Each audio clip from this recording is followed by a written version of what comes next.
तो हेलो बच्चों, स्वागत है आपका मार्क्स मित्र के चैनल पर। और आज मैं आपके लिए लेके आया हूँ ऐसे 50 इंपॉर्टेंट ऑब्जेक्टिव्स जिसमें आप जिसके साथ आप ग्रामर में आराम से 5 मार्क्स स्कोर कर लोगे। ये मोस्ट इंपॉर्टेंट ऑब्जेक्टिव्स हैं, इससे आपके सारे कॉन्सेप्ट्स क्लियर हो जाएंगे।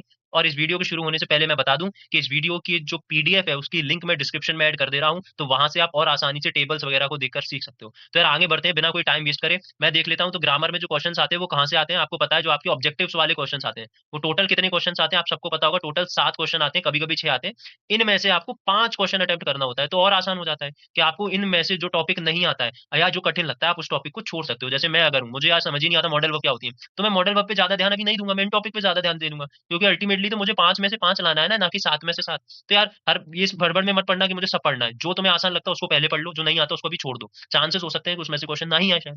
तब भी मैंने एक टेबल बना रखी है, आप यहाँ से देख सकते हो। जैसे आर्टिकल से हमेशा क्वेश्चन आता है तो ये आप नहीं छोड़ना, प्रपोजिशन से हमेशा 1 से 2 क्वेश्चन आते हैं। तो ये तो इंपॉर्टेंट टॉपिक होगा, इनको तो आपको करना ही है किसी भी बच्चे को। अब 10 से क्वेश्चन इस बार मैं देख रहा हूँ आएगा, तो इस बार भी चांसेस है कि 2026 में 12वीं के बच्चों ये वाला पेपर में भी आ सकता है 10 से क्वेश्चन, 10 से above से क्वेश्चन। कंजक्शन आपको नहीं आता तो छोड़ दो, अभी के लिए नहीं आता है। पर फिर भी इस वीडियो के एंड तक आप ये सीख जाओगे कि मोस्ट इंपॉर्टेंट कंजक्शन कैसे यूज करना है। तब भी अगर नहीं आता है तो फिर आप छोड़ दो ये टॉपिक, बाकी टॉपिक कर लो, क्योंकि अल्टीमेटली तो आपको 5 लाने हैं ना। इस टेबल को देख के आप और क्लियर हो जाना किससे मुझे क्या पढ़ना है। ठीक है, आगे बढ़े, शुरू करते हैं यार बिना कोई टाइम वेस्ट करे। चलो यार फटाफट से। और थैंक यू आपने जो प्यार दिया पिछली वीडियोस पे यार, इतने लोगों को कमेंट आए, जो भी आए पर्सनली मेरे को मैसेज आया, थैंक यू फॉर इट। यार ऐसे ही मैं पढ़ाता रहूंगा, बस आप पढ़ते रहो। अभी मैं 10वीं वाले बच्चों के लिए भी सेम कंटेंट लाऊंगा, पर अभी आप फोकस करते हैं वापस। 10 को आपको पेपर है, घबराना नहीं है आपको। अभी भी 2 दिन बचे हैं, मैं 2 दिन में और ऐसी वीडियोस लाऊंगा जहां पे मैं आपके डुएस डायरेक्टेड भी कवर करा दूंगा, पैसेज भी कवर करा दूंगा। आप इस चीज से निश्चिंत रहिए।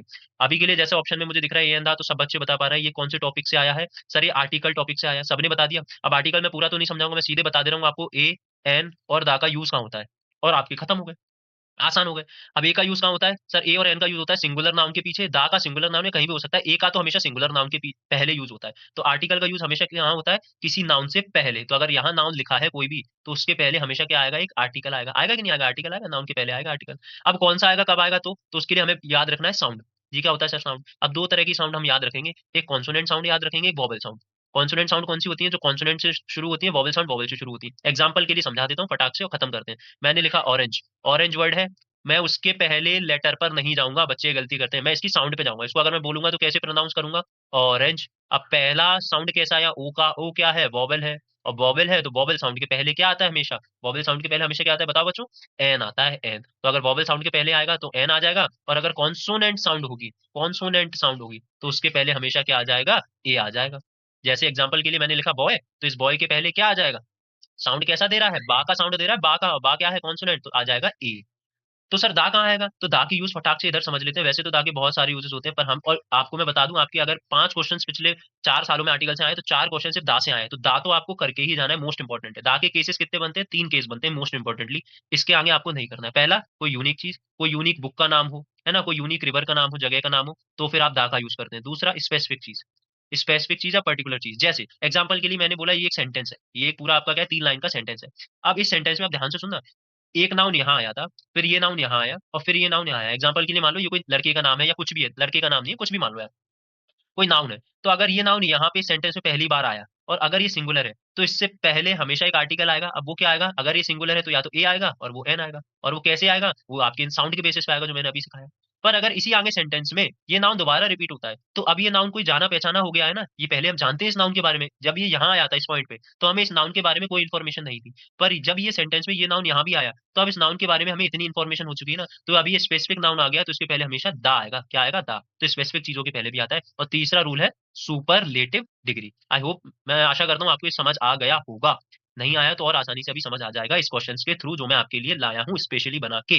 देखते हैं। आई नो, मैं जानता हूँ एमपी बोर्ड 2025 में क्वेश्चन आया, उस लड़के को जिसने चीट करा है। तुमको, किसको, तुमको, लड़कियों, जितने भी लड़की वीडियो देख रहे हैं, समझ रहे हो, रिलेट कर रहे हो कि नहीं, ये वही लड़का है जिसने तुमको चीट करा है। तो इस लड़के के बारे में तुमको इन्फॉर्मेशन है, एक स्पेसिफिक लड़का हो गया ये। यार अपने वाले एक्स को ये मत याद रखने लगना, मैं अभी बता रहा हूँ ये स्पेसिफिक लड़का हो गया। तो अगर ये स्पेसिफिक आर्टिकल हो गया, स्पेसिफिक हो गया नाउन, तो क्या इसके पहले हमेशा दा नहीं आएगा, आएगा कि नहीं आएगा। अभी ये नहीं आ सकता क्योंकि ये सिंगुलर नाउन तो है, पर इसके बारे में हमें इन्फॉर्मेशन है, तो यहाँ पे दा आएगा। तो दा आप समझ गए कैसे यूज करना है। आगे और वीडियोस, आगे और मैंने इस पे वीडियो बना रखी है कि दा ये इनका, आप उसमें भी ग्रामर शॉर्ट में देख सकते हो। तो आपके लिए ये वाला क्वेश्चन देखते हैं, iron is dash useful metal. अब बहुत से बच्चे जल्दी में क्या करेंगे, इसका आंसर क्या लगा देंगे, ए लगा देंगे। क्या लगा देंगे, एन, सॉरी क्या लगा देंगे, एन, क्योंकि ये तो सर वॉवेल है, वॉवेल है तो मैं क्या करूंगा, एन लगा दूंगा। और जी आपका क्या हो जाएगा, गलत हो जाएगा। गलत क्यों, क्योंकि मैंने क्या बोला, आपको किस पे जाना है, साउंड पर, साउंड पर, ना कि लेटर पर। तो अगर मैं इसको बोलूंगा तो कैसे बोलूंगा कि यूजफुल को कैसे लिखूंगा, यूजफुल ऐसे ही तो लिखूंगा यार, गलत तो नहीं बोल रहा हूँ। पहला साउंड वाई का आ रहा है, वाई क्या है, कॉन्सोनेंट, और कॉन्सोनेंट साउंड के पहले क्या आता है, ए आता है, तो यहाँ पे ए आ जाएगा। है आसान कि नहीं बताओ, इतना आसान किसी ने समझाया आपको? अगला, मैन वो road this book is my friend, अब ये 2024 में क्वेश्चन आया, क्या आप ये करके नहीं बता सकते मुझे?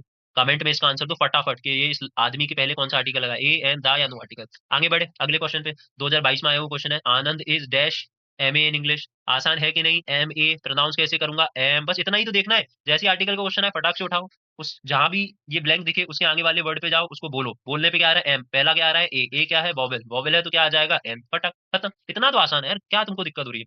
Where is dash book that I give you yesterday, book है, इसके पहले ब्लैंक के बाद गए, बुक दिया है तो मैं बुक पे जाऊंगा, बुक को प्रोनाउंस करूंगा, बा पहले साउंड आ रहा है, बा अगर है तो कॉन्सोनेंट, तो कॉन्सोनेंट है तो क्या आएगा, ए आएगा, यही तो आएगा। तो तुम गलत कर गए भाई, क्यों? क्योंकि ये बुक क्या है, इसके बारे में इंफॉर्मेशन दी गई है, दी गई है, ये वही बुक है जो मैंने तुमको कल दी थी, यस्टरडे कल दी थी। तो ये बुक क्या होगी, स्पेसिफिक बुक हो गई, ये वही बुक हो गई जिसके बारे में मैं बता रहा हूँ, तुमको समझ भी आ गया। तो अगर ये स्पेसिफिक बुक हो गई तो इसके पहले क्या आएगा, the. Specific noun is always पहले क्या आता है, द आता है, खत्म। आगे बढ़े, और ये वही कॉन्सेप्ट है जो मैंने अभी तुमको पहले बताया, क्या कि जब भी कोई वर्ड सुपरलेटिव डिग्री का हो, सुपरलेटिव डिग्री का, सुपरलेटिव डिग्री यार क्या होता है, ये क्या होता है, तो अभी फटाक से सीख लो। जो वर्ड शॉर्ट ट्रिक से, जो वर्ड जो ईएसटी पे एंड होते हैं, ऐसे कौन से सर, टॉलेस्ट, क्यूटेस्ट, है ना, ऐसे वर्ड। इसके अलावा मोस्ट, बेस्ट, ये वर्ड होते हैं सुपरलेटिव डिग्री के। तो जो सुपरलेटिव डिग्री होता है is always preceded by the, इनके पहले हमेशा द आता है। कौन सा आर्टिकल आता है, द, इनके पहले हमेशा क्या आता है, द। तो ये याद रखना इंपॉर्टेंट है, और मेरे को लग रहा है, मैं फिर से रिपीट कर रहा हूँ कि एमपी बोर्ड 2026 के पेपर में ये वाला क्वेश्चन पक्का आएगा, या इससे रिलेटेड सुपरलेटिव डिग्री से, क्योंकि अभी तक नहीं आया तो चांसेस है कि इस पे आए क्वेश्चन, क्योंकि बच्चे गलत करते हैं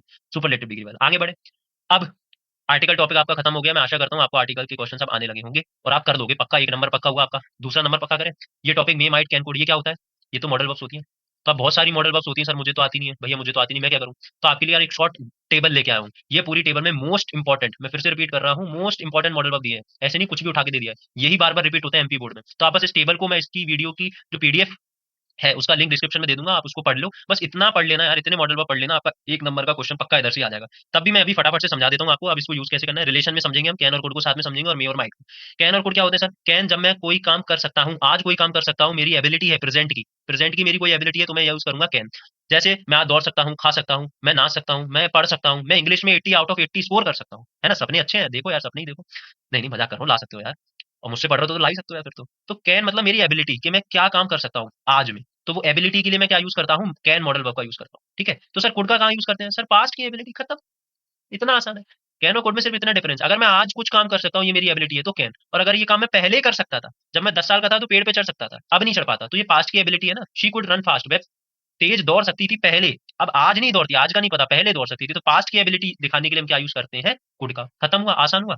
कैन और कोड में डिफरेंस क्लियर हुआ बहुत से बच्चों को, मे और माइट में देख लेते हैं। अब बहुत से बच्चों को पता ही नहीं होगा मे और माइट में डिफरेंस क्या होता है, पढ़ा सब जगह से होगा तुमने, पर अभी तुम्हें डिफरेंस ही नहीं पता होगा, तो यार समझ लेते हैं, देखो कितना आसान है। देखो मे और माइट दोनों दिखाती हैं, क्या दिखाती है, पॉसिबिलिटी दिखाती है, पॉसिबिलिटी। पॉसिबिलिटी क्या होता है, किसी चीज की होने की संभावना। जैसे मैं बोलूं आज इंडिया और पाकिस्तान का मैच है, तो इंडिया के जीतने की कितनी संभावना है, कितनी पॉसिबिलिटी है, कितने चांस है।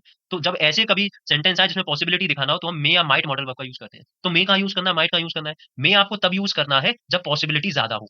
जैसे मैं बोलूं आज मैं घर से बाहर निकला और बारिश हो रही है, तो बारिश होने के चांस, बूंदाबांदी हो रही है, तो बारिश होने के चांस ज्यादा होंगे या कम होंगे, ज्यादा होंगे, तो मैं बोलूंगा इट मे रेन टुडे, क्योंकि ये बारिश होने के चांसेस ज्यादा है, पॉसिबिलिटी ज्यादा है। पर अगर पॉसिबिलिटी किसी चीज की होने की कम होगी, जैसे मैं बोलूं 80 में से 80 लाना इंग्लिश में, इसकी पॉसिबिलिटी कम है, सही बोल रहा हूँ कि नहीं बोल रहा हूँ, 80 में से 80 लाना सच में मुश्किल है बेटा, इतनी आसानी से नहीं आते, ग्रामेटिकल मिस्टेक हो जाती है। तो अगर किसी चीज की पॉसिबिलिटी कम है तो मैं किस मॉडल वर्ब का यूज करूंगा, माइट। अब जो बच्चे 80 में से 80 एम कर रहे होंगे ना, उनको ये माइट जरूर याद रह जाएगा, क्योंकि बोलेंगे सर ने मेरी यार ठेस पहुंचा दी मेरे कॉन्फिडेंस को, नहीं ना, अरे लाल हो गए बेटा, पढ़ते रहो बस, अभी भी 2 दिन बच्चे, मैं और वीडियोस लाऊंगा, डू एज डायरेक्टेड भी कवर करा दूंगा आपके ग्रामर के, और आप बोलोगे तो पैसेज की शॉर्ट ट्रिक्स वैसे मैंने अपलोड कर रखी है अपने grammar short one shot video में, फिर भी मैं आप बोलोगे तो फिर से एक टॉपर की कॉपी भी दिखा दूंगा, जिसमें मैं बताऊंगा कि कैसे वो बच्चे गलती करते थे, फिर भी वो एग्जामिनर की आंखों से बच गए और पूरे में से पूरे नंबर ले आए, और आप ऐसी कौन सी गलती ना करें। तो उसके लिए मैं एक जल्दी एक शॉर्ट वीडियो ला दूंगा आपके लिए, बड़ी वीडियो अब नहीं लाऊंगा, जल्दी से फटाफट खत्म करते हैं, आपका टाइम भी वेस्ट नहीं करना है। अगला देखते हैं मॉडल में मस्ट, शुड और ऑट टू, इन तीनों को रिलेशन में समझना है कैसे।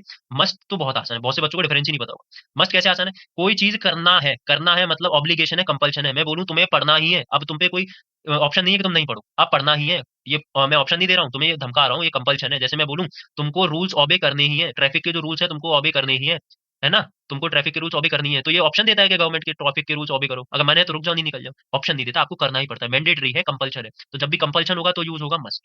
तो सर शुड कहाँ यूज होगा, शुड यूज होगा एडवाइस में।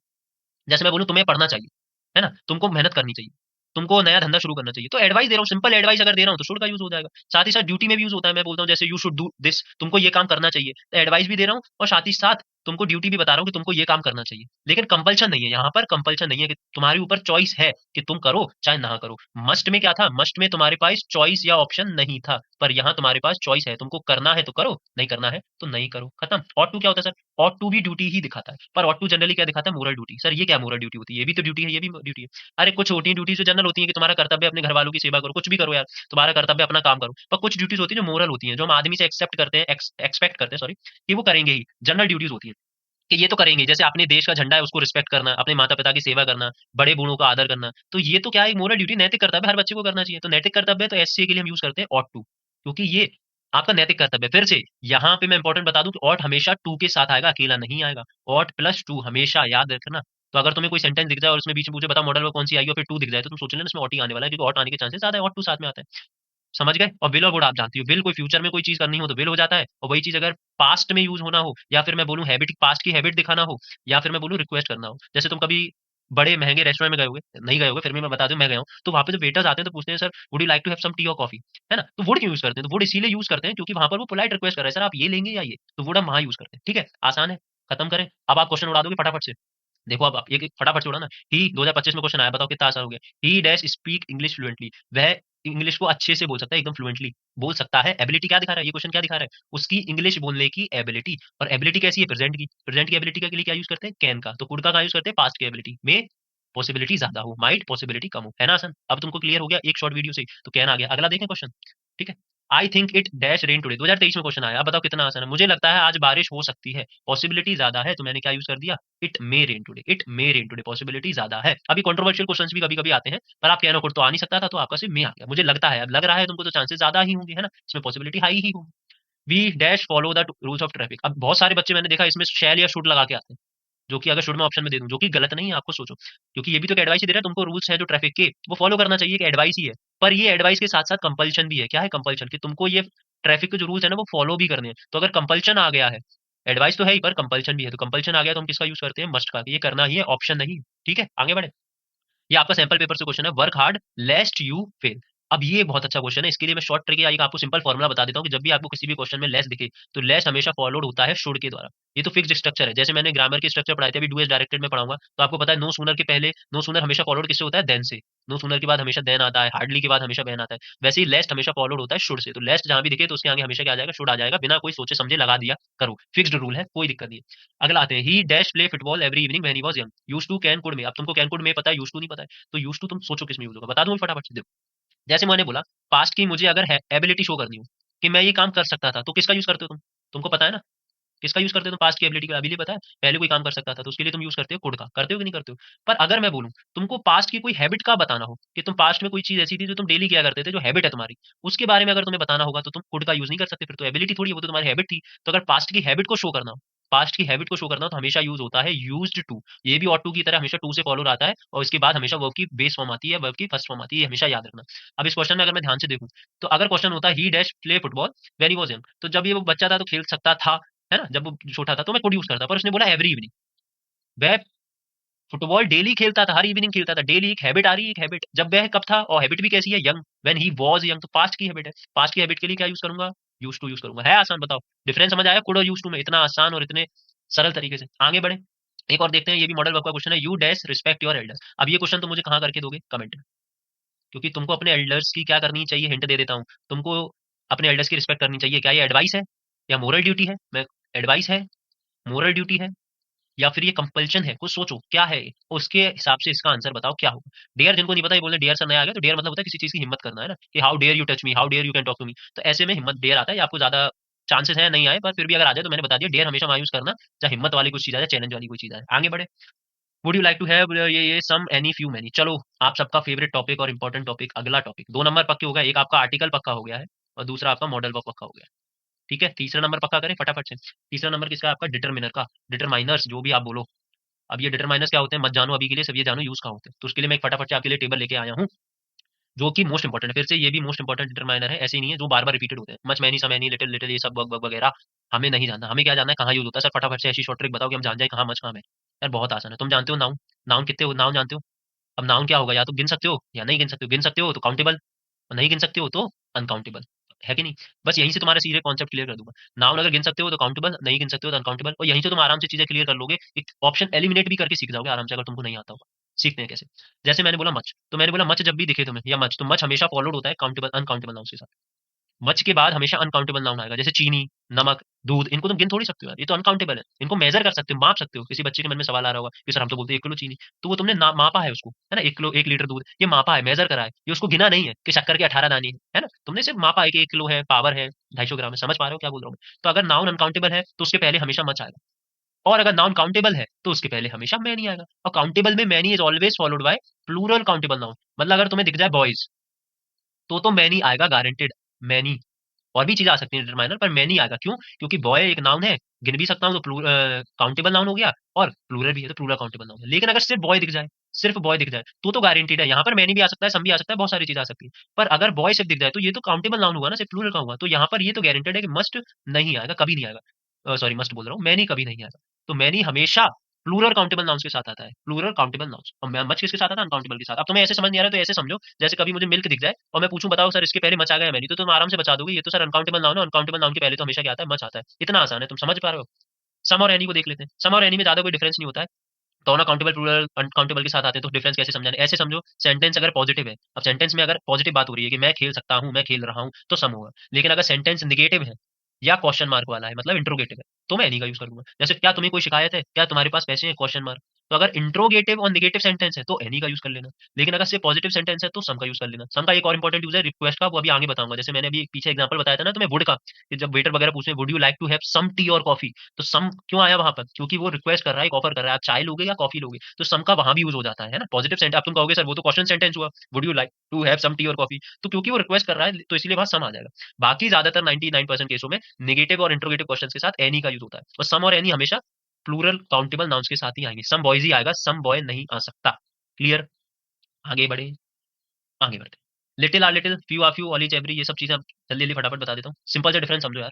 देखो, लिटिल आर लिटिल, दा लिटिल तीन चीजें होती हैं, फ्यू आर फ्यू, दा फ्यू तीन चीजें होती हैं। मैं तुम्हें सिंपल से बता दे रहा हूँ। लिटिल जब भी दिखे तो वो हमेशा फॉलो करेगा अनकाउंटेबल नाउन के साथ, चाहे वो आर लिटिल हो चाहे दा लिटिल हो। और फ्यू दिखे तो वो हमेशा करेगा काउंटेबल प्लूरल नाउन के साथ। जैसे मैं बोलूँ बॉयज, तो बॉयज से पहले क्या आएगा? फ्यू या आ फ्यू या दा फ्यू, वो डिपेंड करेगा सेंटेंस के सेंस पे। पर अगर लिखा है मिल्क या मनी, तो मनी, या फिर लिखा है होप, आशा, कोई भी ऐसी चीज लिखो जो एब्स्ट्रैक्ट हो, तो अनकाउंटेबल नाउन के पहले आएगा लिटिल। अब कैसे डिसाइड करना है कि आ लिटिल आएगा, दा लिटिल आएगा, या फिर ये आएगा? तो यार देखो इधर फटाफट से देख लेते हैं। एक का बता दे रहा हूँ, दूसरे का तुम खुद समझ लेना। लिटिल, आ लिटिल और दा लिटिल, फ्यू, आ फ्यू और दा फ्यू। फटाफट से समझ लेते हैं। अब तुम्हें इतना तो समझ आ गया होगा आसानी से कि ये किसके साथ होता है? अनकाउंटेबल नाउन के साथ। और ये किसके साथ होता है? काउंटेबल नाउन के साथ। तो यूज कैसे करना है? सीधे से याद रख लेना, जब भी कभी सेंटेंस में निगेटिव सेंस दे रहा हूँ, निगेटिव ना के बराबर, तो फ्यू या ये लिटिल आ जाएगा, वो नाउन पे डिपेंड करेगा। जितना चाहिए उतना ही है, ना उससे ज्यादा ना उससे कम, ना ज्यादा ना कम, एकदम फिक्स। जैसे मैं बोलूँ ये उतना ही तेल है जितना मुझे चाहिए था, ना उससे ज्यादा ना कम, तो आ जाएगा दा लिटिल या दा फ्यू। ठीक है, नाउन पे डिपेंड करेगा। काउंटेबल होगा तो फ्यू, दा फ्यू, अनकाउंटेबल होगा तो दा। मतलब कोई चीज है, कोई चीज है, कोई नाउन है, तो अगर वो बिल्कुल भी नहीं है, ना के बराबर है, ना के बराबर है, तो सिंपल ये लिटिल या फ्यू आ जाएंगे। जितना चाहिए सिर्फ उतना है, तो फिर दा फ्यू या दा लिटिल आ जाएंगे। और जितना चाहिए उससे थोड़ा कम, उससे थोड़ा कम, या बिल्कुल थोड़ा, बिल्कुल थोड़ा, मतलब 1 या 2। जैसे मुझे 10 चाहिए थे कोई चीज़, और बिल्कुल 1 या 2 है, बिल्कुल, मतलब ये भी नहीं कि 0 है, ना के बराबर नहीं है, पर जितना चाहिए उससे कम है, तो मैं यूज़ करूँगा आ लिटिल या आ फ्यू। अब ये कैसे पता पड़ेगा कि सर ये उससे थोड़ा, ये बिल्कुल कम है कि ज़्यादा है? तो ये आपको पता पड़ेगा सेंटेंस के सेंस पर। उस सेंटेंस को पढ़ोगे तो आपको समझ आ जाएगा, और एग्जाम्पल के थ्रू और क्लियर कर दूंगा। हुआ आसान?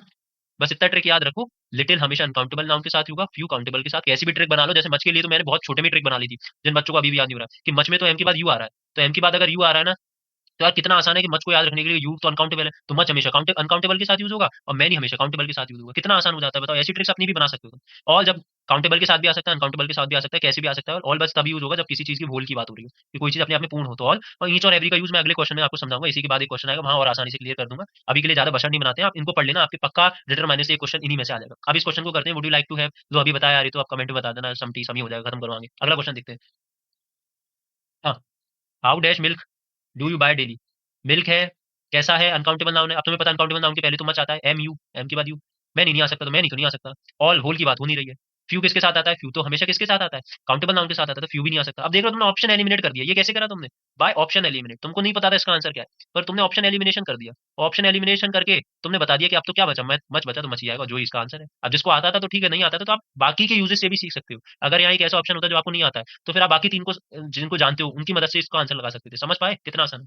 Have you dash complain against us. अब तुमको पता है कंप्लेंट है, क्वेश्चन मार्क है, क्वेश्चन मार्क है, ये भी क्वेश्चन प्रीवियस ईयर ही है, क्वेश्चन मार्क है, तो इंटरोगेटिव सेंटेंस में तो चांसेस है कि एनी आ सकता है। चांसेस है, मुझे नहीं पता आएगा कि नहीं आएगा, पर ये पता है चांसेस है कि एनी आ सकता है। ठीक है, तो देख लेते हैं एनी ऑप्शन में है, बाकी देख लेते हैं। Much, many. अब मैनी, मैनी किसके साथ आता है? मैनी किसके साथ आता है? काउंटेबल नाउन के साथ। कंप्लेन को काउंट कर सकते हो तो मैनी तो नहीं आएगा। सम पॉजिटिव सेंस में आता है तो सम, तो पॉजिटिव में आता है तो सम भी नहीं आएगा। मच अनकाउंटेबल के साथ आता है, और मच यहाँ पे क्योंकि ये क्वेश्चन सेंटेंस है तो यहाँ पे एनी के चांस ज्यादा है, तो एनी इसका सुटेबल आंसर हो जाएगा। हमको ऑप्शन में से चार में से दो भी आंसर हो सकते हैं, हमें वो आंसर खोजना है जो ज्यादा सुटेबल हो। जैसे मैंने अभी तुमको बताया ना शुड और ऑट टू का, तो शुड और ऑट टू दोनों लग सकते हैं। अगर मैं बोलूँ you should respect your elders और you ought to respect your elders, दोनों लग सकते हैं, पर हमको ज्यादा कौन सा सही होना है उस पर फोकस करना है ना, ना कि उस पर कि ये भी हो सकता है सर ये हमारा गलत हो गया। अब एल्डर्स को रिस्पेक्ट करना है तो ज्यादा मोरल ड्यूटी ज्यादा लग रही है एडवाइस से। वैसे यहाँ पे नेगेटिव इंट्रोगेटिव सेंटेंस है तो एनी के चांसेस ज्यादा है। There are dash books, precious books in the library. 2023 में क्वेश्चन आया। अब तुमको पता है बुक्स है काउंटेबल नाउन है, और काउंटेबल में भी कैसा है? प्लूरल है। प्लूरल काउंटेबल नाउन के साथ सम और एनी आते हैं, तुमको पता है। मच तो अनकाउंटेबल नाउन के साथ आता, तो ये तो हट गया है। ईच अभी तुम्हें आता नहीं, सिखा दूंगा, तो ये तो हट गया। ईच को अभी के लिए हटा देते हैं, अभी आगे बता दूंगा तो तुमको और समझ आ जाएगा कि ईच और एवरी के बाद हमेशा, अगर लिखा है ईच और एवरी, तो ईच और एवरी के बाद हमेशा हमेशा सिंगुलर नाउन आता है, हमेशा। फिर से रिपीट कर रहा हूँ, हमेशा। तो यहाँ पे अगर ये नाउन प्लूरल हो गया तो ईच और एवरी तो नहीं आ सकता, ये भी हट गया। सम और एनी बचे। क्या क्वेश्चन पॉजिटिव है, नेगेटिव है, इंट्रोगेटिव है? सर क्वेश्चन तो पॉजिटिव है, अगर क्वेश्चन पॉजिटिव है तो सम आ जाएगा। नेगेटिव या इंट्रोगेटिव होता तो फिर एनी आ जाता। आसान है कि नहीं? अब बताओ तुम कर लोगे कि नहीं कर लोगे? ये आ गया तुम्हारा ईच और एवरी का। लो, the teacher gave dash student a separate topic for the project. समझ लेते हैं ईच और एवरी में डिफरेंस। और ये मुझे फिर से लग रहा है जैसे मैंने तुमको उस वाले क्वेश्चन के लिए बताया था ना, सुपरलेटिव डिग्री वाले के लिए, वैसे ही मैं यहाँ लिख दे रहा हूँ एमपी बोर्ड 2026 में। 2026 में ये 10 फरवरी को आपको चांसेस है ईच एवरी पे क्वेश्चन मिल जाए। ठीक है, तो इसको ध्यान से समझना। और बहुत आसान है, मैं तुमको फिर बता रहा हूँ, बहुत आसान है। जिनको नहीं पता वो 1 मिनट में सीख जाओगे ईच एवरी कितना आसान है। देखो, अगर मैं बोलूँ ईच और एवरी, पहले तो तुमने एक सिंपल सा रूल समझ लिया कि ईच के बाद भी हमेशा सिंगुलर नाउन आएगा, एवरी के बाद भी हमेशा सिंगुलर नाउन आएगा। तो अगर प्लूरल नाउन दिख जाए तो ईच एवरी तो आ नहीं सकता। तो सर कैसे डिफरेंस करें? अगर मैं बोलूँ कोई चीज एक एक करके हो रही है, एक एक करके, वन बाय वन, तो मैं ईच यूज करूंगा। और अगर एज ए होल लेवल हो रही है, एज ए होल, सबको इंक्लूड करके, तो एवरी का यूज करूंगा। सर समझ नहीं आया ये क्या बोला आपने? जैसे मैं समझाता हूँ। अगर मैं बोलूँ ये एक टॉफी है ना, ये एक टॉफी है। अब इस टॉफी को मैंने एक एक करके, ये मेरे बच्चे हैं इतने सारे, देखो मेरे मतलब तुम लोग ना, वैसे मैं समझना है मेरे इतने बच्चे हैं, अभी शादी नहीं करी मैंने। तो अगर इस ट्रॉफी को मुझे इतने बच्चों को देना है और मैं तो एक एक करके दूं, पहले इसको दूं, फिर इसको दूं, हट मिल गई तेरे को, फिर इसको दूं, फिर इसको दूं। तो अगर मैं कोई चीज, कोई टास्क को एक एक करके कर रहा हूं तो मैं हमेशा यूज करूंगा ईच। लेकिन अगर उसको एज ए होल यूज कर रहा हूं, जैसे मैं एक सेंटेंस लिखूं तो तुमको बोलूं एवरी चाइल्ड लव्स आइसक्रीम, हर बच्चे को आइसक्रीम पसंद है। तो यहाँ पे इस चाइल्ड के पहले अगर एवरी आया तो इसका मतलब ये जितने भी बच्चे हैं उनके लिए एज ए होल बात हो गई, सबकी बात हो गई। और सबकी एक एक करके बात नहीं हुई है, इंडिविजुअल लेवल पे बात नहीं हुई, ये सबकी एज ए होल बात हो गई है कि हर बच्चे की बात हो भी गई है लेकिन एक एक करके भी नहीं हुई है। समझ पा रहे हो? तो यहाँ पर ये नहीं कि मैं बोल रहा हूँ इस बच्चे को भी आइसक्रीम पसंद है, ये तो मैं सबकी बोल रहा हूँ कि इन सबको आइसक्रीम पसंद है, तो मैं एवरी का यूज करूंगा। लेकिन अगर मैं बोलूँ एक एक करके कोई चीज हो रही है, जैसे मैं बोलूँ टीचर ने एक एक करके हर बच्चे की पिटाई करी, तो ईच आएगा। लेकिन मैं बोलूँ कोई सेंटेंस ऐसे बोल दूं कि मैं बोलूँ कि पूरी टीम जीत गई, या फिर मैं बोलूँ क्लास में बच्चे ने गाना गाया, हर बच्चे ने गाना गाया, तो सबने गाया, मतलब अगर सब बच्चे कवर हो रहे हैं तो एवरी, एक एक करके चीज हुई तो ईच। अब जैसे मैं यहाँ देखूँ तो मैं बोलूँ teacher give dash student a separate topic for the project. इसका मतलब अगर एक प्रोजेक्ट बनाना है तो हर बच्चे को एक अलग अलग टॉपिक दिया, इसको भी एक अलग टॉपिक दिया। सेपरेट का मतलब होता है अलग अलग, तो अगर सबको अलग अलग दिया तो ईच आ जाएगा। सबको साथ में दिया होता है teacher give all the student topic, तो एवरी हो सकता था। समझ पा रहे हो क्या होता है? बोथ का मतलब होता है, बोथ का मतलब होता है, बोथ का मतलब होता है दोनों, और नन का मतलब होता है कोई भी नहीं। तो ये भी सीख गए तुम। ईच और एवरी में डिफरेंस क्लियर हुआ? एक एक करके कोई चीज तो ईच, सबको इंक्लूड कर रहा हो साथ में तो एवरी। आसान है, और दोनों हमेशा सिंगुलर नाउन के पहले ही आएंगे। खत्म। मोस्ट इंपॉर्टेंट टॉपिक अब आता है आपका, मोस्ट इंपॉर्टेंट टॉपिक गारंटीड, इससे एक से दो क्वेश्चन आपको मिलेंगे जो कि प्रपोजिशन है। आसानी से समझा दूंगा, इस टेबल को बस रट लेना, मोस्ट इंपॉर्टेंट ये है। तब भी मैं आपको समझा दे रहा हूँ कि कैसे आपको याद रखना है। सबसे मोस्ट इंपॉर्टेंट ये तो है इन, ऑन और एट। इन और एट, इन तीनों को तो याद रखना इंपॉर्टेंट ही है, बाकी मैं समझा ही देता हूँ फटाफट। इनका यूज होगा, देखो मैं बहुत आसानी से समझाता हूँ तुमको। इधर एक टेबल बना दे रहा हूँ, इन, ऑन और एट। अब देखो अलग अलग चीजों की तरह से यूज होते हैं इन, ऑन और एट, कि कभी कभी टाइम के साथ मतलब टाइम के बेस पे यूज होता है, कभी एरिया की बेस पे यूज होता है। तो ऐसे याद रखो, इनको ऐसे याद रखो, in on at, in on at, 3 बार बोलना याद हो जाएगा, in on at, in on at, in on at. अब अगर मैं बोलूँ एरिया बहुत ज्यादा बड़ा है तो इनका यूज होगा। थोड़ा छोटा है एरिया, थोड़ा छोटा है, थोड़े लिमिटेड एरिया की बात हो रही है, तो फिर ऑन का यूज होगा। और अगर एरिया फिक्स्ड है, एकदम एकदम फिक्स्ड, लोकेशन एकदम फिक्स्ड है, तो फिर एट का यूज होगा। सर समझ नहीं आया? जैसे मैंने बोला दिल्ली, दिल्ली कैसा एरिया? बड़ा एरिया, तो इन आ जाएगा, उसके पहले क्या आ जाएगा? इन आ जाएगा। अब मैंने बोला अगर तुमको कि स्ट्रीट वन, कि मैं दिल्ली के इस एरिया के स्ट्रीट 1 में रहता हूँ। ये छोटा सा एरिया, एक फिक्स्ड एरिया, छोटा सा एरिया है ना, स्ट्रीट 1 एक छोटा सा एरिया, तो उसके पहले क्या आ जाएगा ऑन। और अगर मैं बोलूँ मैं कि मैं राकेश मोमोज वाला जो ठेला लगाता है उसके पास रहता हूँ, तो एक फिक्स्ड एरिया आ गया, एक फिक्स्ड लोकेशन आ गई, तो उसके पहले एट आ गया। समझ रहे हो? एरिया वाइज अगर मैं इन्होंने एट को डिवाइड करूँ तो इन बड़े एरिया के साथ आता है, और छोटे स्ट्रीट वगैरह रोड वगैरह के साथ आता है, तो इन आपका कहाँ यूज हो जाएगा, सिटीज वगैरह के नेम के साथ, कंट्री वगैरह के नेम के साथ, और एट आपका फिक्स्ड कोई लोकेशन उसके साथ आता है। जैसे उदाहरण के लिए मैंने दे भी रखा है आपको, जैसे मैंने ही लिव्स इन दिल्ली, है ना। और अगर मैं बोलूँ यहाँ पे ऑन भी यूज होता है, यहाँ पे एग्जाम्पल नहीं दिया तो मैंने आपको दे दिया, एट आपका स्पेसिफिक यूज होता है। ठीक है, दूसरा और एक और देख लेते हैं, टाइम के साथ शिप में। टाइम के साथ शिप में कैसे यूज होता है, इन ऑन और एट। एन तो हम इन ऑन एट याद रखो, तो एट तो हमेशा याद रखना, एट तो हमेशा फिक्स्ड ही चीज याद होता है। फिक्स्ड टाइम दिया हो कि 5 बजे, है ना, 12 बजे, ऐसा टाइम दिया है, तो आप फिक्स्ड टाइम दिया है तो एट का यूज करोगे। इन और ऑन का कैसा यूज करोगे, टाइम अगर बड़ा है, इन हमेशा बड़ा रहता है, समझ रहे हो। इन क्या है, टाइम अगर ज्यादा बड़ा है, जैसे आपकी बात हो रही है महीनों की, ईयर्स की बात हो रही है, सालों की बात हो रही है, महीनों की बात हो रही है, तो इनका यूज करोगे। पर अगर छोटे टाइम की बात हो रही है, कोई दिन की बात हो रही है, कोई डेट की बात हो रही है, तो आप ऑन का यूज करोगे। जैसे मैं बोलूँ अगर मंडे आया, तो मंडे एक डेट है, तो उससे पहले ऑन आ जाएगा। पर अगर मैं बोलूँ आपका 2016 आया या 2026 आया, तो एक ईयर है, तो इससे पहले इन आ जाएगा। बस खत्म, इतना आसान था। इन ऑन और एट को याद रखना, खत्म। इन टू और ऑन टू भी सीख ले इसी में, क्या अगले में सीखे, अगले में सीखते हैं। अभी के लिए इस क्वेश्चन को कर लेते हैं। Mohan is senior dash Rakesh. ठीक है, ये टेंशन मत लेना, ये वाले जो बचे हैं ना इन टू ऑन टू, ये मैं अभी क्वेश्चन के थ्रू समझा दूंगा, है ना। Mohan is senior dash Rakesh. अब जिन बच्चों ने मेरी ग्रामर शॉर्ट की वीडियो देखी होगी, या 5 मिनट रूल 1 मिनट ट्रिक वाली, वो आराम से क्वेश्चन का आंसर बता देंगे टू। जिनको नहीं पता है तो उनके लिए एक सिंपल सा रूल बता दे रहा हूँ। ऐसे सभी वर्ड जो ओ आर पे एंड होते हैं, ओ आर पे अगर एंड होता है, सीनियर, जूनियर, इंफीरियर, पोस्टीरियर, तो वो हमेशा फिक्स्ड प्रोपोजिशन टू को फॉलो करते हैं। फिक्स्ड रूल है, ये क्या है, फिक्स्ड रूल है, याद रखना, मोस्ट इंपॉर्टेंट। ठीक है, आगे बढ़े। अब इसका आंसर आप 2022 में आया, इसका आंसर मुझे दोगे कमेंट में। ये भी सेम उसी लॉजिक पे बेस्ड है, हिंट दे रहा हूँ। तो तुमको पता है अगर यार पे एंड हो रहा है तो इसके बाद क्या फिक्स्ड प्रोपोजिशन आएगा, ये क्या आएगा, एक फिक्स्ड प्रोपोजिशन आएगा, अभी रूल बताया। ठीक है, आगे बढ़ते हैं। 2024 का क्वेश्चन है, Indian youth is full dash hope for the bright future of the country. तो इसमें इन ऑफ फॉर एट क्या आ सकता है, तो इसका आंसर होगा ऑफ। कैसे आ सकता है, तो सिंपल सा लॉजिक है यार, फुल ऑफ। फुल ऑफ का मतलब होता है भरा हुआ। जैसे मैं बोलूँ मेरा पेट भरा हुआ है, ये जो लड़का है ना, ये फुल ऑफ होप है, उम्मीदों से भरा हुआ है कि इसके 80 में से 80 नंबर आएंगे। तो जब भी हिंदी के भरे हुए को कि मैं बहुत भरा हुआ हूँ, मैं फुल ऑफ होप हूँ, फुल ऑफ इमोशन हूँ, बहुत ज्यादा दिक्कतों से भरा हुआ हूँ, तो हम यूज करते हैं फ्रेज है, ग्रुप ऑफ वर्ड है, जिसको हम फुल ऑफ बोलते हैं, फिक्स्ड है ये फुल ऑफ। तो इसीलिए इसके बाद फुल ऑफ इसीलिए वर्ड आता है। ये आ नहीं सकते, पॉसिबल नहीं, सेंस भी नहीं बनेगा लॉजिकली। तो फुल ऑफ एक ऐसा ग्रुप ऑफ वर्ड है, हमेशा जब भी भरा हुआ का सेंस निकले तो यही यूज करना है। ठीक है, आगे बढ़े। Table is made dash would. Again, ये जिनने वीडियो देखी होगी ग्रामर शॉर्ट वाली, उन्होंने कर दिया होगा, जिन्होंने अभी नहीं देखी होगी तो जाके चेक करो। पर अब क्यों कर रहा हो, अब तो यही देख लो। तो मेड ऑफ और मेड फ्रॉम सिंपल सा रूल है, जब भी कोई चीज पहले ऐसी थी और इससे बनके एक दूसरी बड़ी सी चीज बनी, तो अगर आप इस बड़ी सी चीज में आज भी इस जिस चीज से वो बनी थी उसको देख पा रहे हो, तो आप यूज करोगे ऑफ। देख पा रहे हो तो। और अगर इस बड़ी चीज में आप वो पहले वाली छोटी चीज है, वो ये पहले वाली जो छोटी चीज है, इसको नहीं देख पा रहे हो, नहीं देख पा रहे हो, तो आप यूज करोगे फ्रॉम। एग्जाम्पल के लिए, the table is made would. आपको कुछ नहीं करना है, इसमें जो दो चीजें दी हैं उनको पकड़ लिया करो हमेशा। टेबल पकड़ ली, वुड पकड़ ली। फाइनल प्रोडक्ट क्या है, वुड बनी है। किससे बनी है, टेबल से बनी है।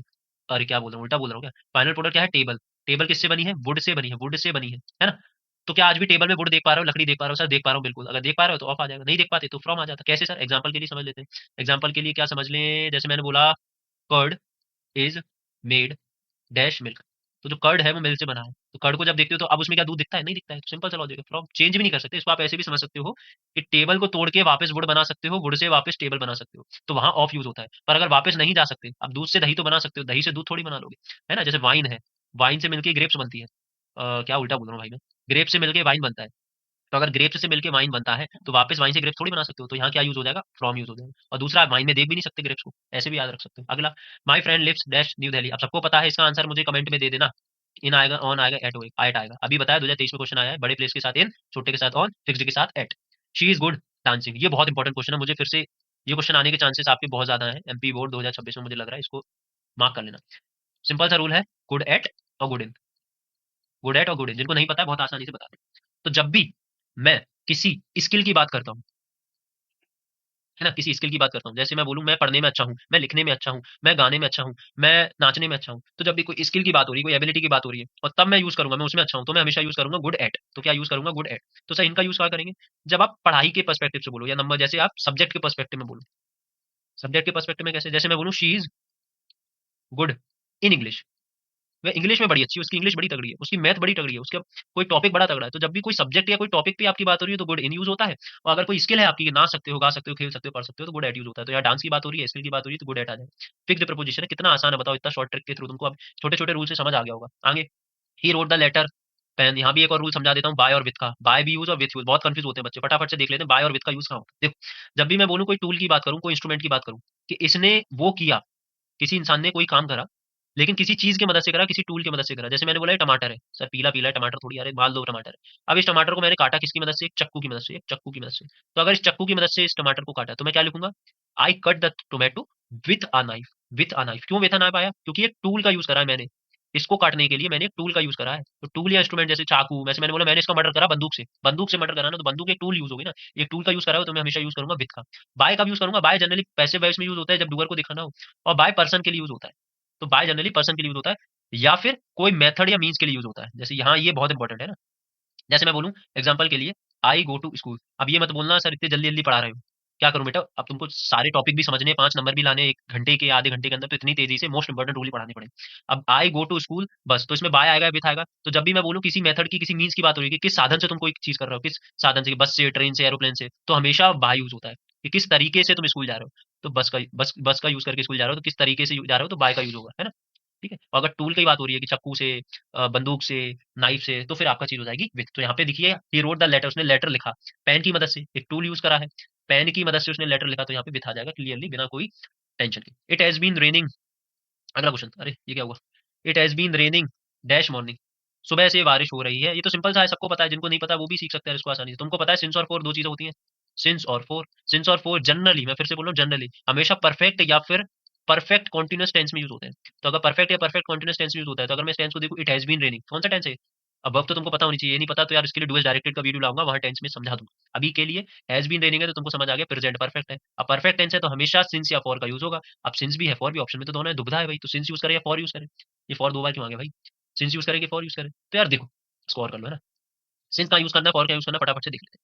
अगर मुझे कोई किसी चीज का स्टार्टिंग टाइम दिया है, स्टार्टिंग टाइम दिया है, जैसे मैं बोलूं मैं सुबह से क्रिकेट खेल रहा हूँ, मैं 1986 से यहाँ रह रहा हूँ, है ना, मैं कल से पढ़ रहा हूँ, कल रात से पढ़ रहा हूँ, तो किसी चीज का स्टार्टिंग टाइम है, मतलब यहाँ से शुरू हुआ और आज भी चल रहा है, तो मैं यूज करूंगा सिंस का। अब सिंस जनरली किसके साथ, जैसे since morning, since evening, since 2026, since yesterday, क्योंकि ये स्टार्टिंग पॉइंट बता रहे हैं किसी चीज का। फॉर क्या बताते हैं, तो फॉर बताते हैं किसी चीज का duration of time, duration of time या फिर पीरियड ऑफ टाइम, कि मैं कितने समय से लेकर कितने समय तक तुम्हारा यूज कर रहा हूँ। पीरियड, ओके, मैंने बोला मैंने इस टाइम से लेके इस टाइम तक तुम्हारा वेट करा है, कि आई वेटेड फॉर यू, या I waited for dash 2 hours, I waited dash 2 hours, तो 2 घंटे तक, एक फिक्स्ड ड्यूरेशन ऑफ टाइम है, पीरियड ऑफ टाइम है, सिर्फ इधर से शुरू करा होगा, इधर से खत्म कर दिया, 2 घंटे, तो मैं यूज करूंगा फॉर का। तो टाइम अगर पता हो कहाँ से शुरू करा कहाँ से खत्म करा, तो जैसे मैं बोलूँ तो फॉर कहाँ यूज होगा, जैसे मैं बोलूँ फॉर 2 ईयर्स, फॉर 2 डेज, क्योंकि एक फिक्स्ड ड्यूरेशन ऑफ टाइम है। मैं शॉर्ट में इसकी ट्रिक ये बनाता था, मैं आप सबके पापा कराते होंगे ना, एफडी कराते होंगे, एफडी कराते हैं ना, पैसे इन्वेस्ट करते हैं, बैंक में देते हैं एफडी, तो एफ से याद रख सकते हो, एफ से फॉर हो गया और डी से ड्यूरेशन, है ना। तो अगर टाइम पता हो कि कहाँ से कहाँ तक है तो फॉर, और अगर स्टार्टिंग पॉइंट पता हो तो सिंस, स्टार्टिंग पॉइंट पता है तो सिंस, ड्यूरेशन पता है तो फॉर। एग्जांपल के लिए यहाँ देखा मैंने, it has been raining morning, सुबह से बारिश हो रही है, अभी भी हो रही है मतलब, तो स्टार्टिंग पॉइंट दिया है तो सिंस आ जाएगा, स्टार्टिंग पॉइंट दिया है तो सिंस आ जाएगा, खत्म। अगला टॉपिक आपका 4 नंबर पक्के हो गए, कितने 3, मैं तो भूल गया भाई। आगे बढ़ते हैं अगले टॉपिक पे, जो कि आपका है कंजंक्शन। कंजंक्शन आपको कैसे यूज करना है, फटाफट से टेबल दिए इसमें देख लेना, नहीं दिया चलो मैं फिर अभी इधर ही समझा देता हूँ। कुछ इंपॉर्टेंट कंजंक्शन है, बट आपको कब यूज करना है, जब आपको कॉन्ट्रास्ट दिया हो, डिफरेंस दिया हो, कि सेंटेंस में यहाँ बात हो रही थी अच्छी अच्छी, और कुछ कंजंक्शन आया और फिर यहाँ बात होने लगी उसकी अपोजिट, इसके अपोजिट, तो जब भी ऐसी चीज होना तो हमेशा यूज होता है बट का। किसका यूज होता है, बट का। तो बट क्या दिखाता है, हमेशा कॉन्ट्रास्ट दिखाता है। जैसे मैं इस क्वेश्चन में देखूं, ही इज पुअर, वह गरीब है पर ईमानदार भी है, तो दोनों बातें आपस में एक दूसरे से विपरीत है। हालांकि ये विपरीत नहीं है, सच बात है, पर एमपी बोर्ड ने जब इसका आंसर दिया तो ऐसे ही दिया कि ये दोनों बातें विपरीत है। तो जब भी बातें कॉन्ट्रास्ट होती है, एक दूसरे से अपोजिट होती है, तो बट का यूज करते हैं। एंड का यूज कहाँ करते हैं, तो एंड का यूज करते हैं दो चीजों को जोड़ने के लिए, दो चीजों को ज्वाइन करने के लिए। और का यूज करते हैं चॉइस दिखाने के लिए, और नॉर का चूज करते हैं दोनों में से कोई नहीं, दोनों में से कोई नहीं, दोनों में से कोई नहीं। अगला देखते हैं फटाफट से ना, सुनील वर्क्स हार्ड डैश ही में गेट गुड मार्क्स। चलो एक फटाफट से रूल सीखते हैं। सुनील ने मेहनत करी, मेहनत किसी लिए करी, जिससे उसको गुड मार्क्स आ जाए, तो ये तो सुनील का था एक्शन, सुनील ने मेहनत करी, और रीजन क्या था, क्या पर्पस था, उसका पर्पस ये था कि उसके अच्छे मार्क्स आ जाए। तो जब भी आपको कभी भी ऐसा स्ट्रक्चर दिखे कि आपको एक कोई एक्शन दिखे सेंटेंस में, फिर बीच में ब्लैंक हो और फिर पर्पस दिखे, तो वो हमेशा सो डेट से फिलफिल होगा। किससे होगा, सो डेट से। ऐसे क्वेश्चन बहुत आते हैं, मैं इसीलिए मैंने इसके लिए फिक्स्ड स्ट्रक्चर ही बना दिया, और जो कि आपके लिए मोस्ट इंपॉर्टेंट है, मोस्ट इंपॉर्टेंट ही वाला। इससे फिर से क्वेश्चन आने के चांस बहुत ज्यादा है। मैंने आपके लिए एक इंपॉर्टेंट ट्रिक बना दी, क्या, कि जब भी सेंटेंस इस स्ट्रक्चर में दिखे तो आपको हमेशा सो डेट यूज करना है। किस स्ट्रक्चर में, कि कोई काम करा और उस काम का पर्पस क्या है, क्यों करा, उस काम का पर्पस क्या है, सुनील ने मेहनत करी क्योंकि उसको अच्छे मार्क्स चाहिए, तो आप हमेशा सो डैट का यूज करोगे। किसका, सो डैट का। अब वी कीप, ये 2024 में क्वेश्चन आया, we keep our bread in the fridge dash it doesn't go bad. अब क्या इसका आंसर आप आराम से नहीं बता सकते? ऑप्शन देखो, after since although so that. कुछ सोचो, मुझे नहीं पता ये सिंस क्या आफ्टर क्या, तुम खुद सोचो, इसको समझो। We keep our bread in the fridge, हम फ्रिज में अपना ब्रेड रखते हैं।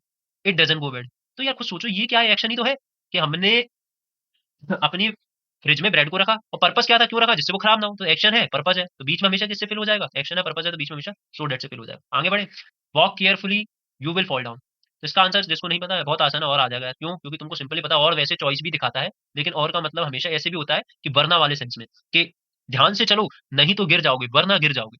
तो ऐसे सेंस में भी हम और का यूज करते हैं। एंड तो यहाँ यूज हो ही नहीं सकता था, कनेक्शन तो हो नहीं रहा है। बट दो ऐसी बातें तो हो नहीं रही कि ये बात सही हो ये बात गलत हो, दो अपोजिट बातें तो लिखी नहीं गई है, तो बट का भी यूज नहीं होगा, एंड का भी नहीं होगा। एल्स, एल्स जनरली इफ के साथ यूज होता है। इफ के साथ हमेशा देखना, अभी तुम्हें कभी सेंटेंस में इफ दिखे तो उसके बाद अगर ब्लैंक दिखे तो एल्स कंजक्शन लगा देना, 99% चांस है कि आपका आंसर सही हो जाएगा। तो यहाँ पे जो ऑप्शन बचा आपको और बचा, इतने आसानी से हो गया। ठीक है, अगला देखते हैं। This is the pen dash I bought yesterday, वो सो अनलेस विच। अब क्या आएगा, वो या विच आया, अनलेस या सो, तो फटाफट देखते हैं। तुमको यार एक शॉर्ट ट्रिक बताता हूँ इसके लिए।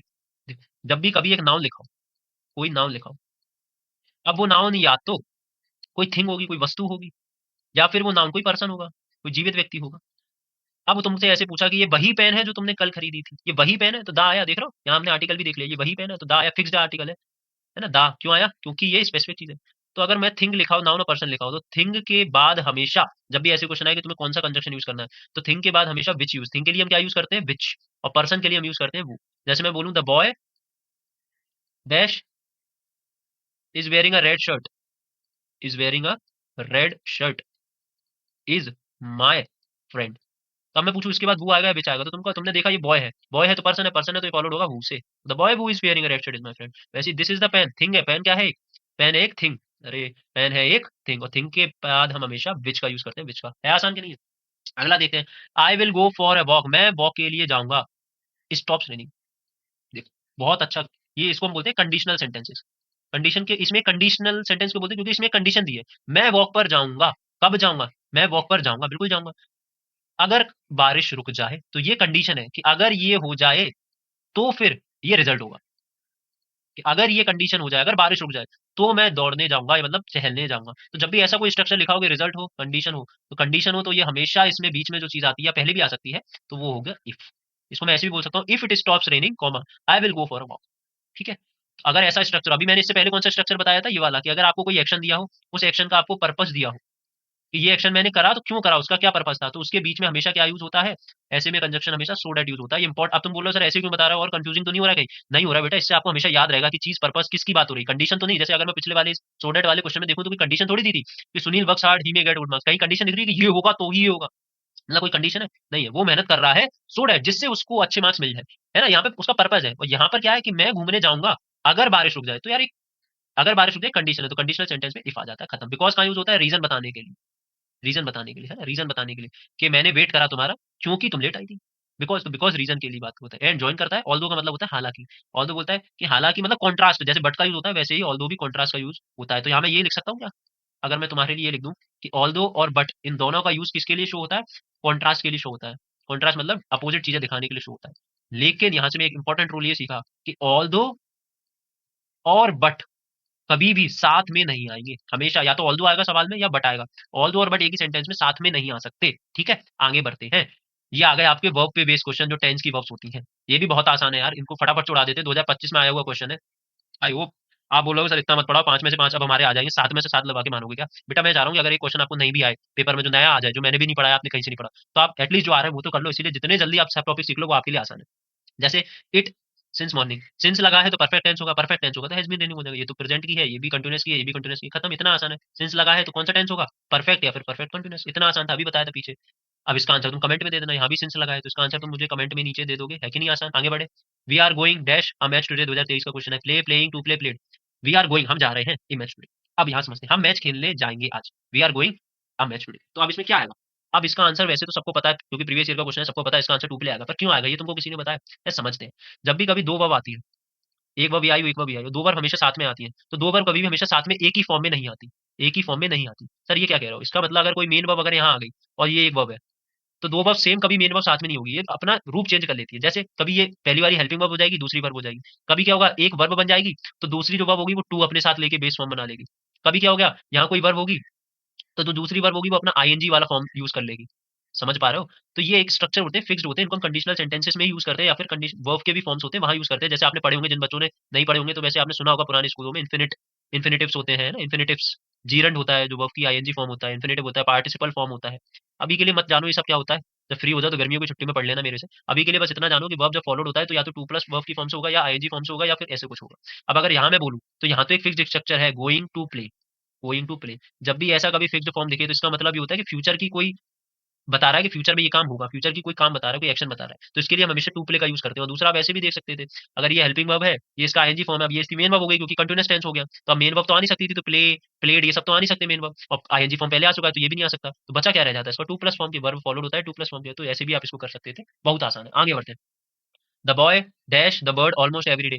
सेंटेंस में कैच, कैचेस, कैचिंग, कॉट, आराम से देखो, ऑलमोस्ट एवरी डे की बात हो रही है, हर दिन की बात हो रही है, मतलब किसकी बात हो रही है, हैबिट की बात हो रही है, हैबिचुअल एक्शन की बात हो रही है, और हैबिचुअल एक्शन की बात हो रही है तो प्रेजेंट की हैबिचुअल एक्शन के लिए हम क्या यूज करते हैं, प्रेजेंट इंडेफिनिट टेंस यूज करते हैं। और इंडेफिनिट टेंस यूज करते हैं तो फिर वर्ब का कौन सा फॉर्म आता है सर, वर्ब के साथ या तो एस आता है या एस आता है, तो यहाँ वर्ब में ऐसे एस किस में लगी है, कैचेस में लगी है, तो ये इसका करेक्ट आंसर हो जाएगा। तुमको एक नई चीज बताऊं, पता है तुमको, पता नहीं होगी बहुत से बच्चों को, पता नहीं तुम्हारे काम की है नहीं, पर मुझे याद है तो बता देता हूँ कि नाउन के साथ अगर ऐसे आई एस हो जाता है, नाउन के साथ अगर ऐसे आई एस हो जाता है तुम्हें बहुत शॉकिंग लगेगा।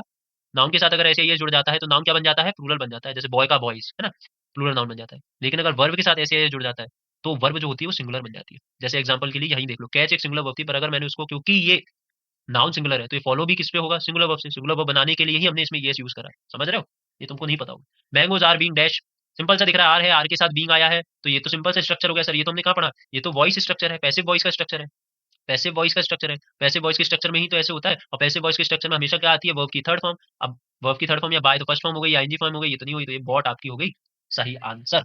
अगला देखते हैं, English is dash in many countries. अब इसका आंसर कमेंट में तो मुझे दे दो, क्या मैं भी सिखाऊं।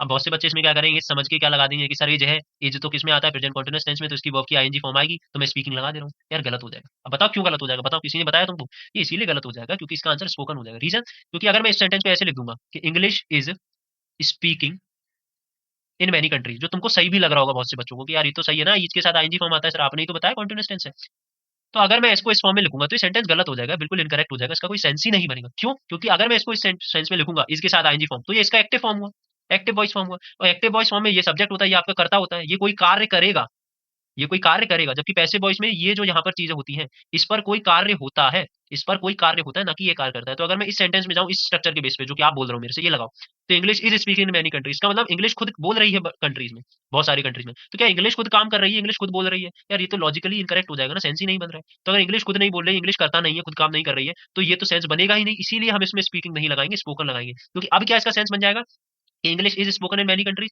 तो अब ये इसका क्या बन जाएगा, वॉइस, पैसिव वॉइस फॉर्म बन जाएगा, पैसिव वॉइस का स्ट्रक्चर हो जाएगा। इसका मतलब अब इंग्लिश काम नहीं कर रहा है, इंग्लिश पर काम हो रहा है, कोई कर रहा है, कौन कर रहा है, बहुत सारे लोग कर रहे हैं, बहुत सारे कंट्रीज के लोग कर रहे हैं, उनसे इंग्लिश बोलकर। है आसान कि नहीं? अगला क्वेश्चन है, ये भी बहुत आसान है, इसमें भी आप बहुत एक अच्छा रूल सीखोगे। Sohan dash finish his work before I reach there, finish, finish, finished, had finished या फिनिशिश, तो यहाँ तुमने देखा बिफोर आई रीच देयर, इसको मैं समझाता हूँ बहुत आसानी से तरीके से समझना। पास्ट में चलते हैं, थोड़ा पास्ट टेंस की बात करते हैं। पास्ट में दो काम हुए, पहला काम हुआ और दो काम हुए। पास्ट में क्या हुआ, दो काम हुए, पहला काम हुआ और दो काम हुआ।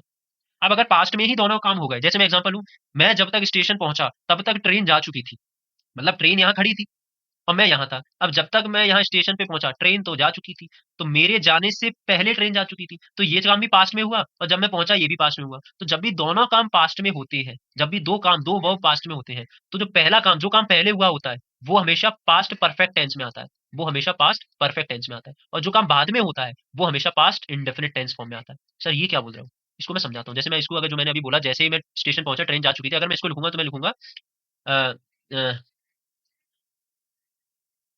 The train had left before I reached the station. समझ पा रहे हो इसमें? अब तुम बोलोगे सर ये क्या है, ये तो मुझे समझ नहीं आया, तो इसको आसानी से समझ लो अब तुम इससे। ये किस में फॉर्म हो गया, पास्ट परफेक्ट में, इसको हटा दो जिससे और आसानी समझ आए, है ना। और ये किस में हो गया, पास्ट इंडेफिनिट में। तो अगर दो काम पास्ट में हुए हैं, तो मैं स्टेशन पहुंचा बाद में, ट्रेन पहले ही जा चुकी थी, तो जो काम पहले हुआ वो पास्ट परफेक्ट में आया, और जो ये पहले एक्शन हुआ ये एक्शन 1 है, ये एक्शन पहले हुआ होगा और फिर ये एक्शन 2 है, ये एक्शन बाद में हुआ होगा, तो इसीलिए ये इंडेफिनिट फॉर्म में आ रहा है। अब क्या इस क्वेश्चन को तुम नहीं कर सकते, मुझे इसका आंसर अब कमेंट में चाहिए फटाफट, फटाफट इस क्वेश्चन का आंसर मुझे कमेंट में चाहिए, और ये वीडियो होती है खत्म। तब तक यार मिलते हैं फिर अगली वीडियो में, जिसमें मैं डूएस डायरेक्टली कवर करूंगा। तब तक के लिए शुक्रिया, बाय बाय।